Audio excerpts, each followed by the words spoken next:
بسم اللہ الرحمن الرحیم۔ ناظرین السلام علیکم، آپ دیکھ رہے ہیں صابر شاکر کو یوٹیوب چینل پہ۔ آج ہے جناب 15 اکتوبر سال 2020 اور دن ہے آج جمعرات کا۔ آج ذرا کچھ اور اچھی خبریں آئی ہیں، پاکستان کے لیے اچھی خبریں ہیں اور پاکستان کے دوست ممالک ہیں ان کے لیے بھی اچھی خبریں ہیں۔ اور یہ خبر جو سب سے بری ہے، سب کے کیا کہنا چاہیے سینے پہ جا کے لگی ہے، وہ ہے انڈیا اور اسرائیل۔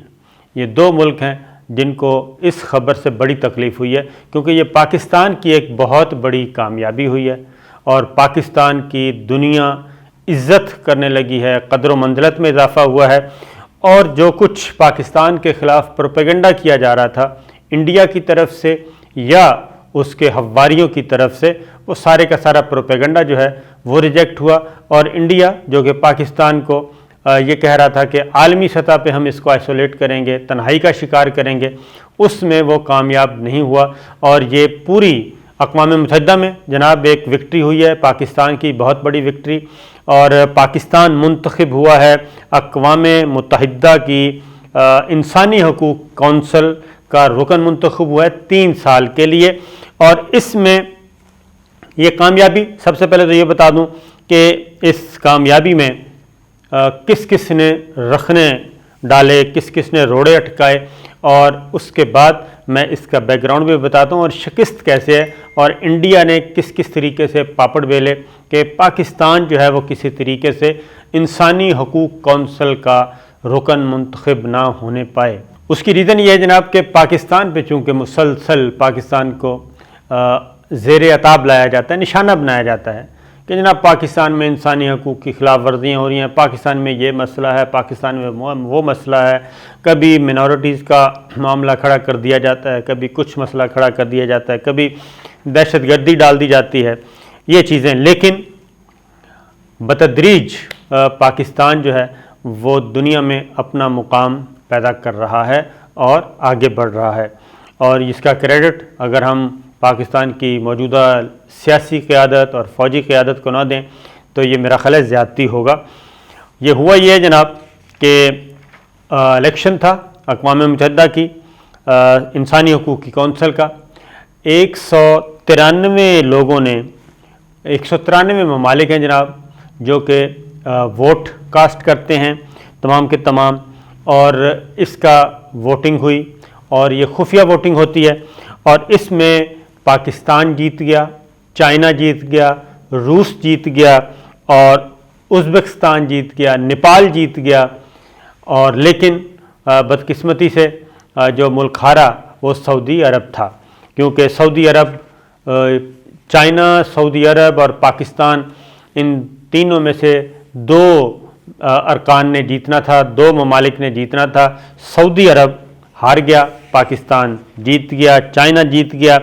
اس میں ازبکستان کو 164 ووٹ ملے، نیپال کو 150 ملے، چین کو 139 ملے، پاکستان کو سب سے زیادہ 169 ووٹ ملے، اور چائنا کو چوتھے نمبر پہ رہا جی، وہ 139، لیکن سعودی عرب 90 ووٹ صرف حاصل کر سکا، اور یوں سعودی عرب اس دوڑ سے باہر ہو گیا۔ ہوا یہ جناب کہ ہر فورم پہ پاکستان کو بدنام کرنے کی کوشش کی جاتی ہے، امریکہ بھی اس میں شامل ہوتا ہے، امریکہ، برطانیہ کی جو انسانی حقوق، یورپی یونین بھی کبھی کبھی شامل ہو جاتا ہے، یہ سارے۔ لیکن انڈیا اس کو بلیک ڈے کے طور پہ منا رہا ہے، پاکستان کی کامیابی کو انڈیا بلیک ڈے کے طور پہ منا رہا ہے، یوم سیاہ۔ تو ظاہر ہے اس سے آپ اندازہ کر سکتے ہیں کہ انڈیا کو، ہمارے دشمن کو کتنی تکلیف پہنچی ہے کہ پاکستان کو 169 ووٹ ملے 193 میں سے، اور انڈیا کی ساری کوششیں ناکام ہوئیں، اور نہ صرف کوششیں ناکام ہوئیں بلکہ انڈیا کوشش کرتا رہا کہ پاکستان کی کامیابی کو روکا جائے، اور مختلف ملکوں سے رابطے کیے گئے، لابنگ کی گئی، اور یہ کہا گیا کہ جناب پاکستان میں انسانی حقوق کی بہت بڑے مسائل ہیں، لیکن ایسا نہ ہو سکا۔ اور اگلی بات یہ ہے کہ وہ اس کی خواہش تھی کہ اب وہ کیا کر رہا ہے، اب وہ یہ کہہ رہا ہے کہ یہ فورم جو ہے بالکل بیکار فورم ہے، اور اس کی کوئی حیثیت نہیں رہی۔ نہ صرف انڈیا اس میں آگے آیا ہوا ہے، اسرائیل بھی آیا ہوا ہے، امریکہ بھی آیا ہوا ہے۔ اس کی وجہ یہ ہے کہ امریکہ اس فورم سے علیحدہ ہو گیا تھا کوئی 2-3 سال پہلے، یہ کہہ کر کہ جناب اب اس میں جو ووٹنگ کا طریقہ کار ہے وہ درست نہیں ہے، اور اس میں ان کی ظاہر ہے جی چودراہٹ جو ہے وہ ختم ہو رہی تھی۔ 1 کنٹری 1 ووٹ کا اصول طے پایا تھا۔ تو اس سے آپ اندازہ کر سکتے ہیں کہ اقوام متحدہ کی جنرل اسمبلی میں، اقوام متحدہ کے ارکان میں امریکا اور ان کے جو لائک مائنڈڈ یا اس لابی کو کیا حیثیت حاصل ہے۔ اور یہ ایشیا کی سیٹیں تھیں جی، 4 جن میں پاکستان منتخب ہوا ہے۔ تو ایشیا میں اس سے کون کون سے ملک؟ رشیا بھی منتخب ہو گیا، چائنا بھی منتخب ہو گیا، پاکستان بھی ہو گیا، نیپال بھی ہو گیا، یہاں تک کہ ازبکستان ہو گیا، لیکن وہ ناکام ہو گئے جو کہ امریکہ اور اس کے اتحادی ہیں۔ تو صورتحال یہ ہے کہ اب اس پہ اسرائیل نے ایک تو حرزہ سرائی فرمائی ہے کہ جناب انڈیا کے درد میں وہ بولے ہیں، اور بظاہر وہ پاکستان کا نام تو نہیں لیا اسرائیل نے، لیکن یہ ضرور کہا کہ جناب دیکھیں ایسے ممالک بھی منتخب ہو رہے ہیں جن کے کردار کے بارے میں شک ہے۔ اسی طریقے سے امریکہ میدان میں آیا۔ امریکہ نے بھی کیا کہا؟ امریکہ نے بھی پاکستان کا نام نہیں لیا۔ انڈیا اصل میں کیا چاہ رہا تھا جی؟ انڈیا اس کو کشمیر کے ساتھ منسلک کرنا چاہ رہا تھا، اور اس لیے وہ اس الیکشن کو ہی ڈیلے کروانا چاہ رہا تھا، اور پاکستان کو بھی اس میں چاہ رہا تھا کہ وہ پاکستان اس میں حصہ نہ لے یا کسی بھی طریقے سے یہ پروسیس رکے۔ لیکن وزیر اعظم عمران خان نے جناب اس پہ بہت زبردست ٹویٹ کیا ہے۔ انہوں نے کہا ہے کہ یہ پاکستان کا جو غیر متزلزل عقیدہ ہے اسلاموفوبیا کے خلاف، وہ جناب کامیاب ہوا ہے پاکستان کے اس انتخاب سے، اور عالمی سطح پہ پاکستان کو جو پذیرائی ملی ہے، پاکستان کے بیانیے کو پسند کیا گیا ہے، اور کشمیر کے بارے میں پاکستان کا موقف اور وہ سنا گیا ہے عالمی برادری میں، اور اس کے اگینسٹ انڈیا کا جو موقف ہے اس کو ریجیکشن ہوئی ہے، وہ مسترد ہوا ہے، اس کا استرداد ہوا ہے انڈیا کے موقف کا کشمیر کے بارے میں۔ اسی طریقے سے اس کی ریزن یہ ہے کہ جناب آپ نے دیکھا مقبوضہ کشمیر میں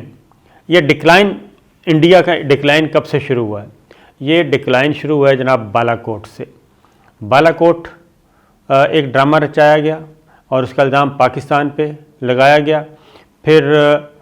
بالا کوٹ پہ اٹیک کیا گیا، وہ جو انہوں نے اپنی ہی فوجیوں کو، ایک انڈیا نے اپنے ہی فوجیوں کو اڑا دیا تھا، بالا کوٹ پہ اٹیک کیا، اور اس کے بعد وہاں سے شکست ہوئی، پھر 27 فروری ہوا، یہاں سے انڈیا کو مار پڑنی شروع ہوئی ہے ایکچوئل۔ اس کے بعد انڈیا نے مقبوضہ کشمیر میں جو ایکٹ کیا 370 ختم کیا اور 35 سے ختم کیا، اور 14 ماہ سے زیادہ کا عرصہ ہو گیا وہ مسلسل وہاں پہ محاصرہ کیا ہوا ہے، انسانی حقوق کی خلاف ورزیاں ہو رہی ہیں۔ اور انڈیا میں کیا ہو رہا ہے؟ جینوسائیڈ واچ کی رپورٹ ہے کہ اقلیتوں کی نسل کشی کی جا رہی ہے، نسل کشی کی جا رہی ہے اقلیتوں کی، اس میں سکھ بھی شامل ہیں، اس میں مسلمان بھی شامل ہیں، اس میں عیسائی بھی شامل ہیں۔ اور اس کے بعد انہوں نے کیا کیا؟ شہریت امینڈمنٹ ایکٹ لے کے آئے، اور اس میں 70 سال سے جو شہری تھے انڈیا کے، ان کی شہریت منسوخ کرنے کی کوشش کی گئی، قانون پاس کر دی، اس کے خلاف احتجاج ہوا۔ تو یہ ساری چیزیں اب پھر پومپیو سے کہا گیا جناب کہ آپ ذرا تھوڑا سا حوصلہ دیں ہمیں، لیکن پومپیو نے بھی امریکہ نے چین، روس اور کیوبا کا ذکر کیا کہ جناب اقوام متحدہ کی انسانی حقوق کونسل کے رکن منتخب ہو گئے ہیں جو خود بھی انسانی حقوق پر عمل پیرا نہیں ہیں، تو یہ ان کا آیا، لیکن پاکستان کے بارے میں انہوں نے اپنی زبان بند رکھی، اور اس کی ریزن یہ تھی کہ جناب پاکستان کو ابھی ضرورت، پاکستان کی بھی ضرورت ہے ان کو، اور اس لیے اب امریکہ جو ہے وہ کبھی ادھر کبھی ادھر، افغانستان میں بہت زیادہ ضرورت ہے، پھر ابھی بھی کوشش کر رہا ہے پاکستان کہ پاکستان جو ہے وہ سی پیک سے ذرا ہاتھ کھینچے، چائنا سے تھوڑا سا دور ہو جائے اور ہماری طرف آئے، اور یہاں پہ 100% چائنا کے مفادات کا خیال نہ رکھا جائے، اور سی پیک جو کہ معاشی طور پہ خود انحصاری کی طرف جائے گا پاکستان، اس کو روکنے کی کوشش کی جا رہی ہے۔ اس کا فائدہ کیا ہوگا جناب؟ آئندہ 3 سال تک اس کی ریزن یہ ہے کہ پاکستان جو ہے وہ اس وقت ابھر رہا ہے عالمی سطح پہ اور ہر فورم پہ، اور پاکستان نے اپنی حیثیت منوائی ہے۔ آئسولیشن کی طرف پاکستان کو دھکیل رہا تھا انڈیا، لیکن اب جو ہو رہا ہے اس کے اپوزٹ ہو رہا ہے۔ وہ یہ جناب کہ اب ظاہر ہے انسانی حقوق کونسل کا رکن ہے، اور سارے لائک مائنڈڈ جو ہیں وہ رکن منتخب ہوئے ہیں، جیسا کہ میں نے آپ کو بتایا، روس، چائنا، پاکستان، ازبکستان، نیپال، یہ سب کے سب۔ اور چائنا، پاکستان، نیپال، ازبکستان یہ انڈیا کی طرف نہیں ہیں، 3 ممالک تو براہ راست انڈیا سے متصادم ہیں۔ اور پھر مقبوضہ کشمیر میں یہ جو میں نے باتیں کی ہیں، شہریت امینڈمنٹ ایکٹ، مقبوضہ کشمیر، جینوسائیڈ واچ کی رپورٹ، ایون یورپی یونین کی رپورٹ، یہ ساری کی ساری رپورٹس آئیں گی، اور ایک اعلیٰ سطح کا فورم، کیونکہ انسانی حقوق کی خلاف ورزیاں مسلسل ہو رہی ہیں انڈیا میں، اور ان کو کون وہاں پہ پہنچائے گا، ان آوازوں کو کون پہنچائے گا، اور ظاہر ہے وہ اب پاکستان یہ مقدمہ خوب لڑیں گے۔ اور اس کی ریزن یہ ہے کہ اب مقبوضہ کشمیر کی صورتحال جو ہے وہ کافی ہے جناب حوصلہ افزا اس سینس میں ہے کہ 14 ماہ انڈیا نے ان کشمیری رہنماؤں کو بھی گرفتار کیا جو پرو انڈین کہلاتے تھے، محبوبہ مفتی، فاروق عبداللہ وغیرہ وغیرہ۔ تو محبوبہ مفتی کو بھی اب رہا کر دیا ہے۔ کچھ عرصہ پہلے فاروق عبداللہ کو رہا کیا گیا، اور اب محبوبہ مفتی کو بھی رہا کر دیا گیا۔ محبوبہ مفتی نے بھی رہائی کے بعد جو بات کی ہے وہ انہوں نے کہا ہے کہ ہم نے پاکستان کے بجائے انڈیا کا انتخاب کیا تھا اور انڈیا پہ بھروسہ کیا تھا 1947-48 میں، لیکن 70 سال کے بعد پتہ چلا کہ انڈیا ناقابل اعتبار ہے، اور اب ہمیں اپنا مستقبل تلاش کرنے کے لیے انڈیا کے علاوہ سوچنا ہوگا۔ اور جو غلطی ہم نے جو کی تھی 1947 پہ جو بھروسہ کیا تھا انڈیا پہ، وہ بھروسہ ہماری بہت بڑی بھول تھی، اور وہ ایک بہت بڑا دھوکہ ہوا، ہم غلط تھے، انہوں نے یہ کہا ہے، اور انہوں نے 2 قومی نظریے کو تسلیم کیا۔ اسی طریقے سے فاروق عبداللہ نے بھی یہی بات کی، اور فاروق عبداللہ نے تو اس سے بھی آگے کی بات کی کہ اب ہمیں کشمیر کا مسئلہ حل کروانے کے لیے چائنا کی طرف دیکھنا چاہیے۔ اور یہ بیک گراؤنڈ اگر آپ دیکھیں، اس بیک گراؤنڈ میں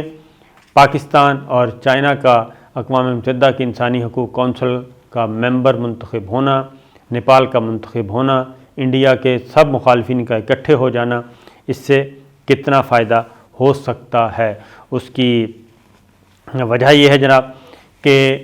شاید اب تھوڑا سا پیچھے چلے جائیں۔ یہ ایک اور خبر وہ اسی کے ساتھ جڑی ہوئی ہے، اور وہ خبر یہ ہے کہ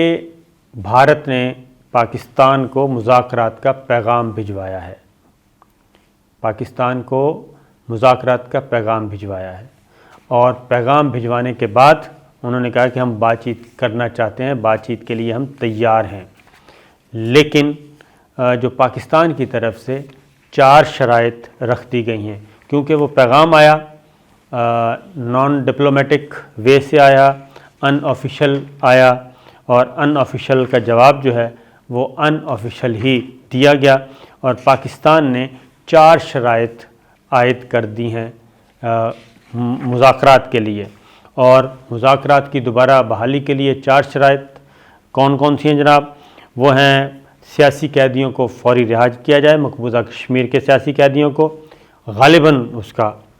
ہو سکتا ہے یہ محبوبہ مفتی کی رہائی جو ہے وہ پہلے سے وہ بھانپ گئے ہوں اور اپنی لائک مائنڈڈ جو ہیں ان کو رہا کرنا شروع کر دیا ہو، لیکن پاکستان جن سیاسی قیدیوں کی رہائی چاہتا ہے اس میں مقبوضہ کشمیر میں جد و جہد کرنے والے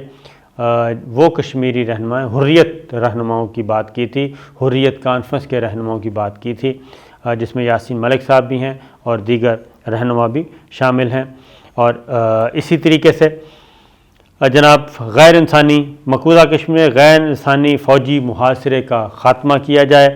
اور مقبوضہ کشمیر میں آبادی کے تناسب کو تبدیل کرنے والا قانون ختم کیا جائے، یعنی کہ 35A جو ہے اس کو بحال کیا جائے، جو کہ 35 سے ختم کر دیا گیا، جس میں انڈیا جو ہے وہ ڈیموگرافی چینج کرنا چاہتا ہے، آبادی کا تناسب ختم کرنا چاہتا ہے۔ ہاں، محبوبہ مفتی نے بھی یہی کہا ہے کہ اب جو کشمیر میں انڈیا جو ہے وہ مقبوضہ کشمیر میں وہی پالیسی لانا چاہ رہا ہے غزہ والی، جو کہ فلسطین کے خلاف اسرائیل نے لے کے آیا ہے، اور تناسب تبدیل کرے گا، یہ مطالبہ بھی آیا ہے، اور انسانی حقوق کی خلاف ورزیوں کو روکا جائے، یہ ہے۔ اب دنیا جو ہے وہ انڈیا کو دہشت گرد کہہ رہی ہے، پاکستان کو نہیں کہہ رہی۔ اب دنیا جو ہے وہ تسلیم کر رہی ہے کہ پاکستان کے حالات انڈیا سے کہیں زیادہ اچھے ہیں،